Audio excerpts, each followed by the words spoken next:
invite Brother Hanna Massad on the stage. Please, brother.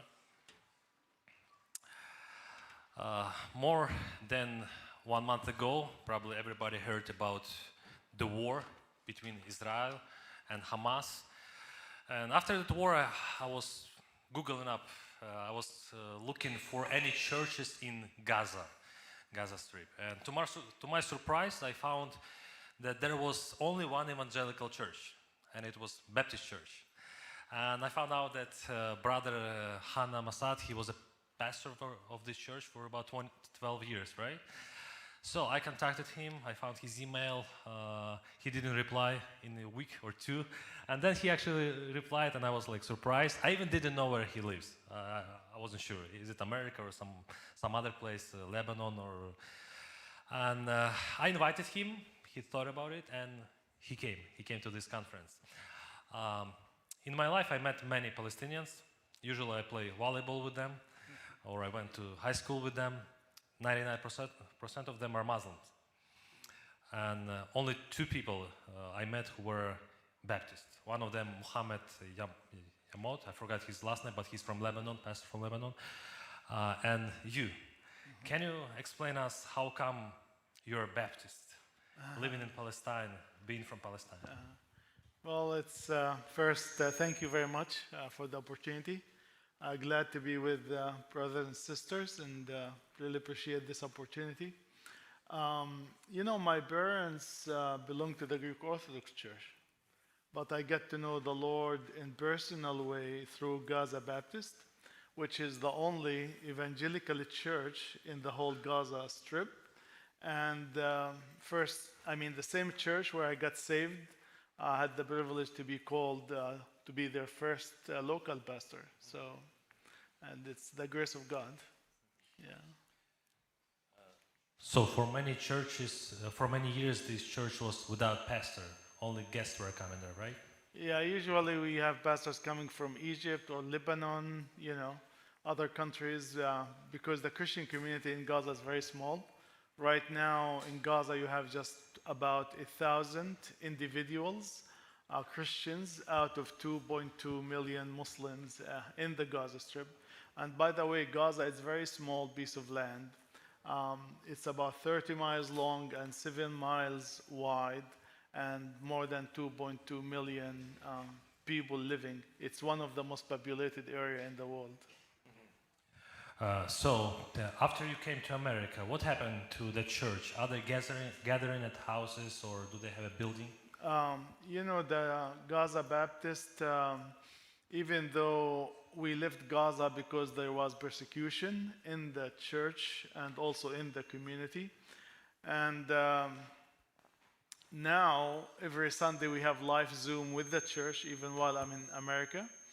And also every Tuesday we have also live Zoom with the congregation in Jordan. And also we have trauma counseling every other Thursday on Zoom with some people from Gaza and also from the refugees in Jordan. So even while I'm here, we continue, but I go 3 times a year to Gaza and to Jordan for ministry. And last time I was in Gaza, I left Gaza September 26th, just before the war started, 10 days before the war started. Yeah. Is it easy to get into Gaza, even though like you're from Palestine? Actually, I'm waiting for sound guys to return. If you see them, just remind them that they need to fix the sound.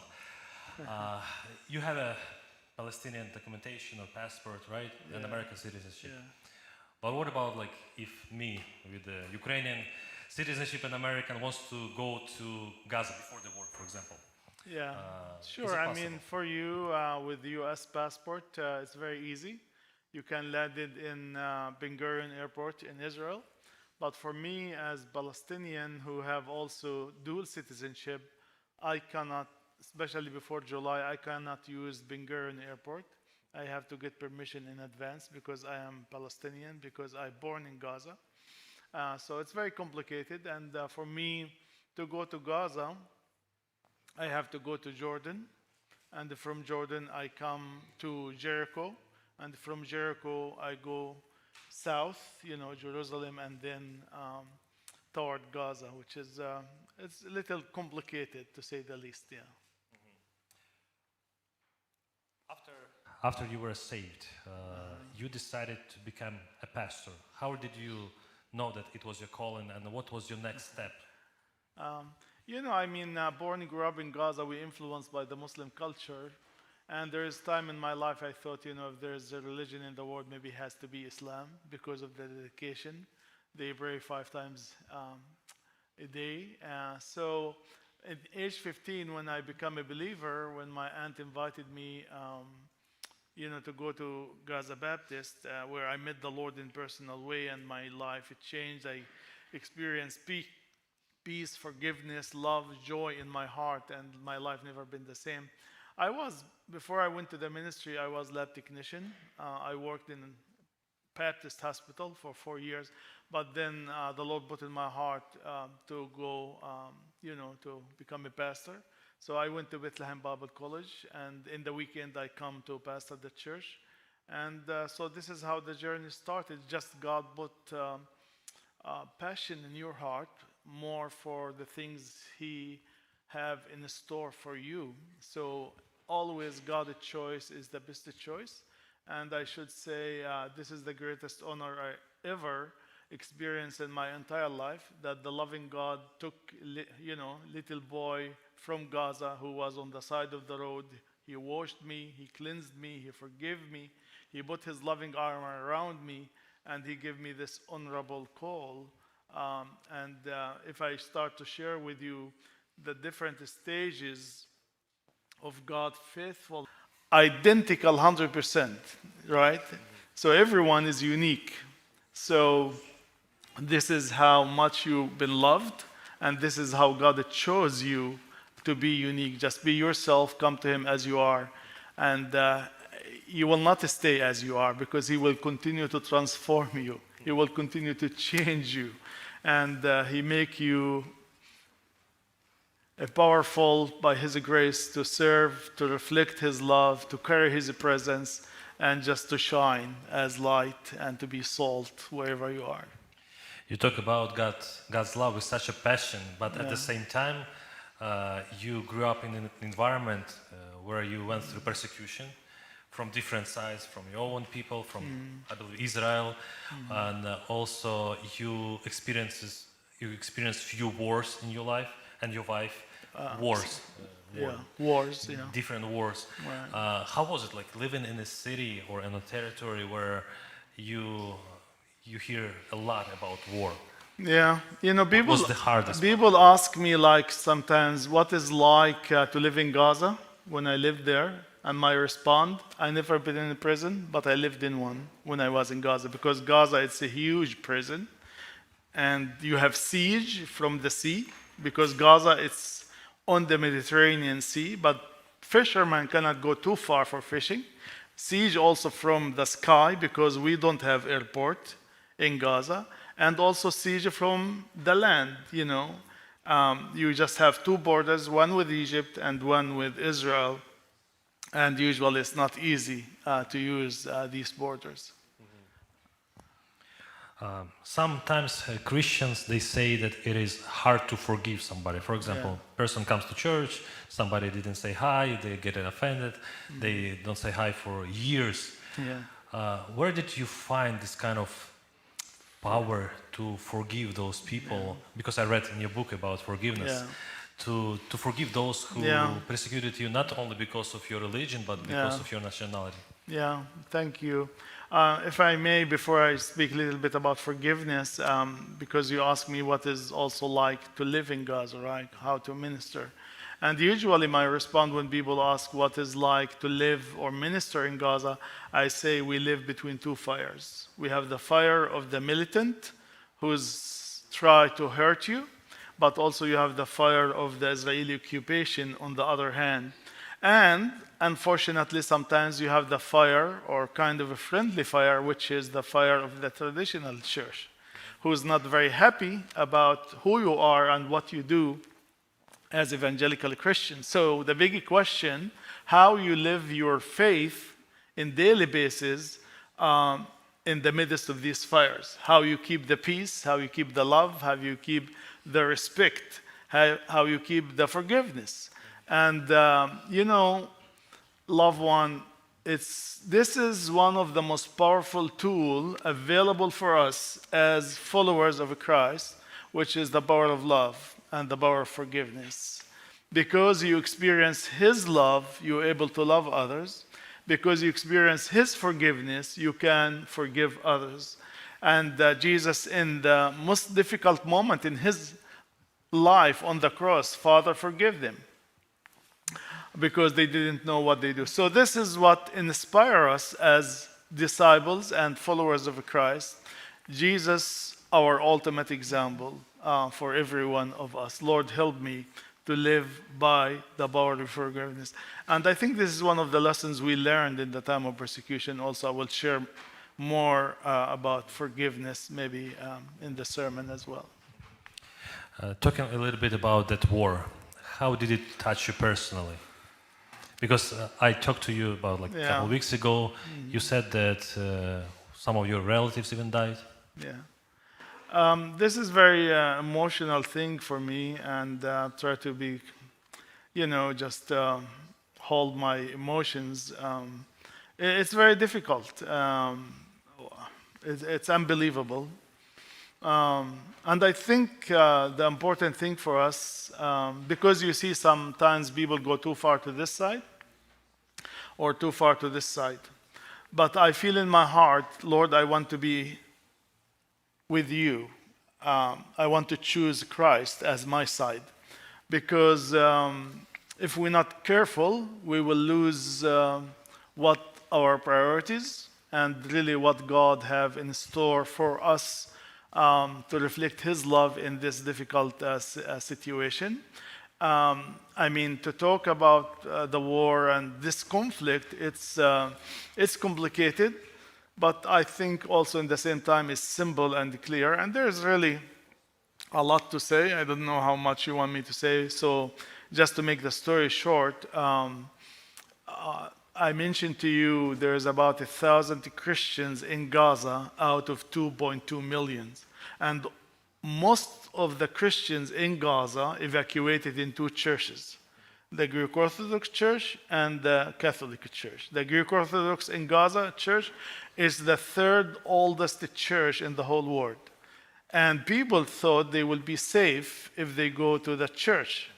And one day there was heavy bombing close to the church compound, and in one building, which is part of the church compound, there's a number of the Christian community, sleeping, staying there. And when there's heavy bombing, the inside ceiling of one building just fall on them, and 18 Christians been killed because of that. And for example, one of them, a young father, maybe he's late 30s, he lost all his 3 children, and all of them under 13. And it was very, very difficult for a father to bury his children. And my aunt, also one of the 18 who've been killed. And it's very sad, very difficult situation.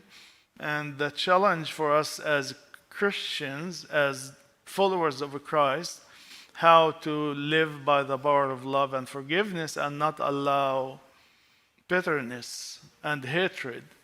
Because if you chose bitterness and hatred, you will be done. You will lose God's call, and also you will not be effective as the Lord wants you to be. So it's very important, and I will talk a little more about that. What is really the most important thing for us as followers of Christ, how we arrange our priorities, how the Lord should be first in every area of our life. Do you keep in touch with some of those Christians from Gaza or alive? Is there any ways you are helping them, or is there any ways we living in America may help those who go through the suffering?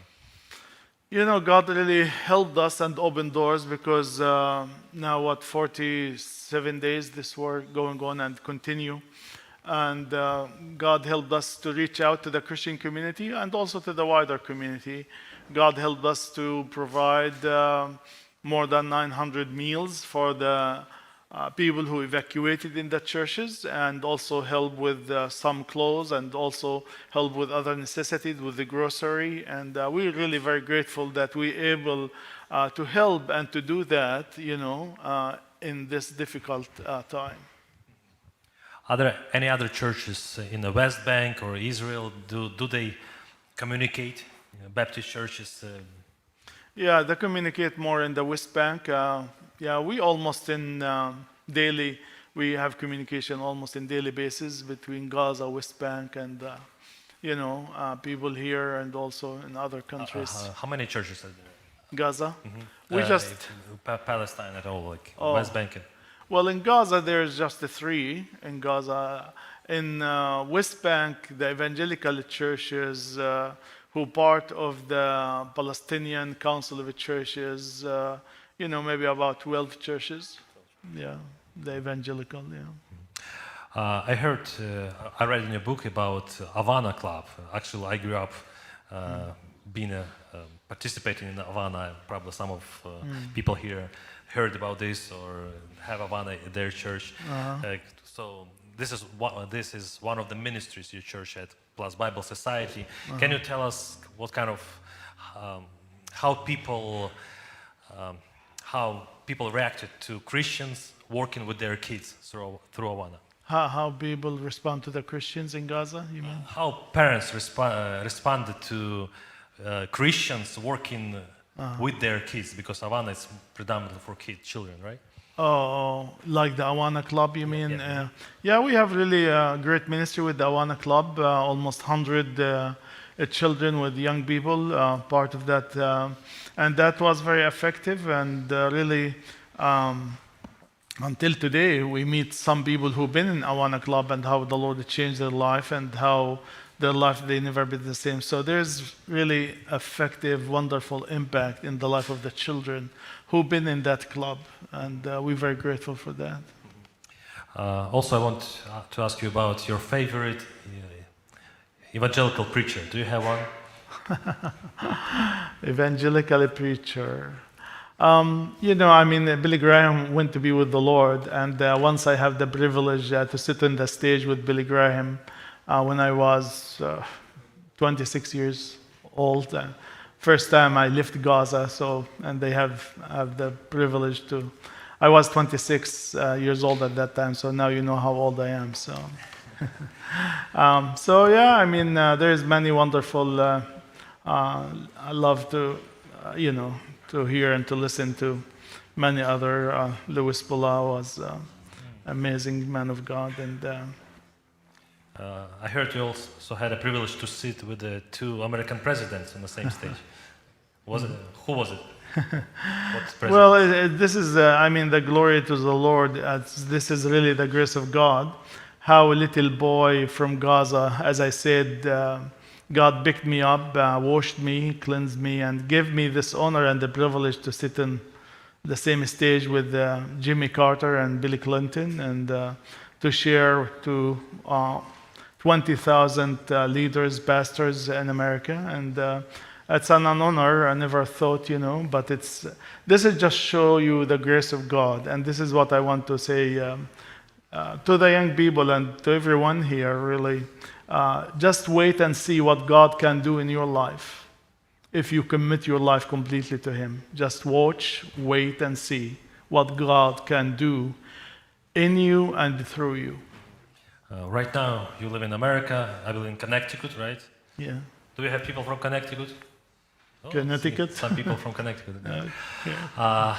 What is your main ministry right now? How do you serve in place you live, or do you serve to Palestinians or Arabs? We started a small ministry when I was at Fuller Seminary in Pasadena, California. We called the Christian Mission to Gaza.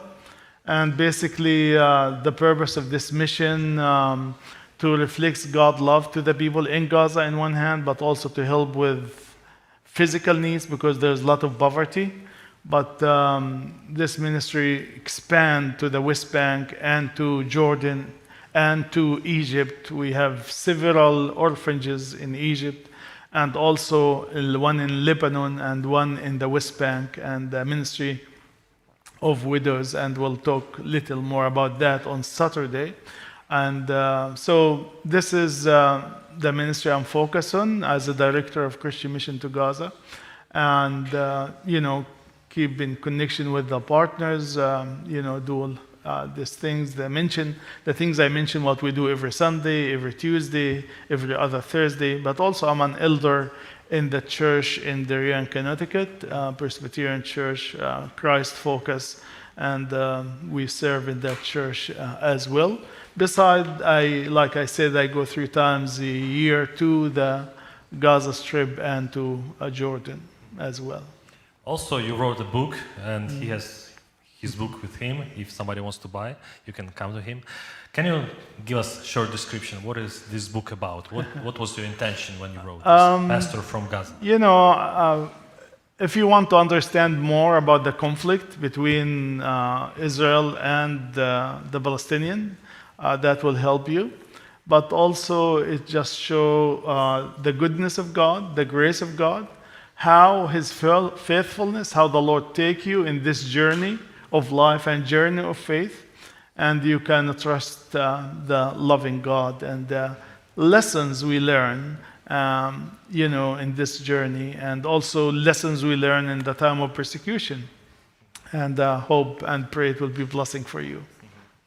I believe you're going to hear a lot of interesting stories, or Brother Hanna, he will preach in a couple minutes, and also tomorrow he will have a seminar. This seminar is not going to be translated because there are some things it's better not to share. How would you like us to pray about you? What can we pray about you or about your ministry? Please pray for the people in Gaza, because the situation, the war is horrible. But also pray for Israel too, because when you have encounter with the Lord give you love for everyone. Many people, their homes been destroyed. Now, the first day of ceasefire started today. People went to their homes, and many people saw their homes been destroyed. One of our leader,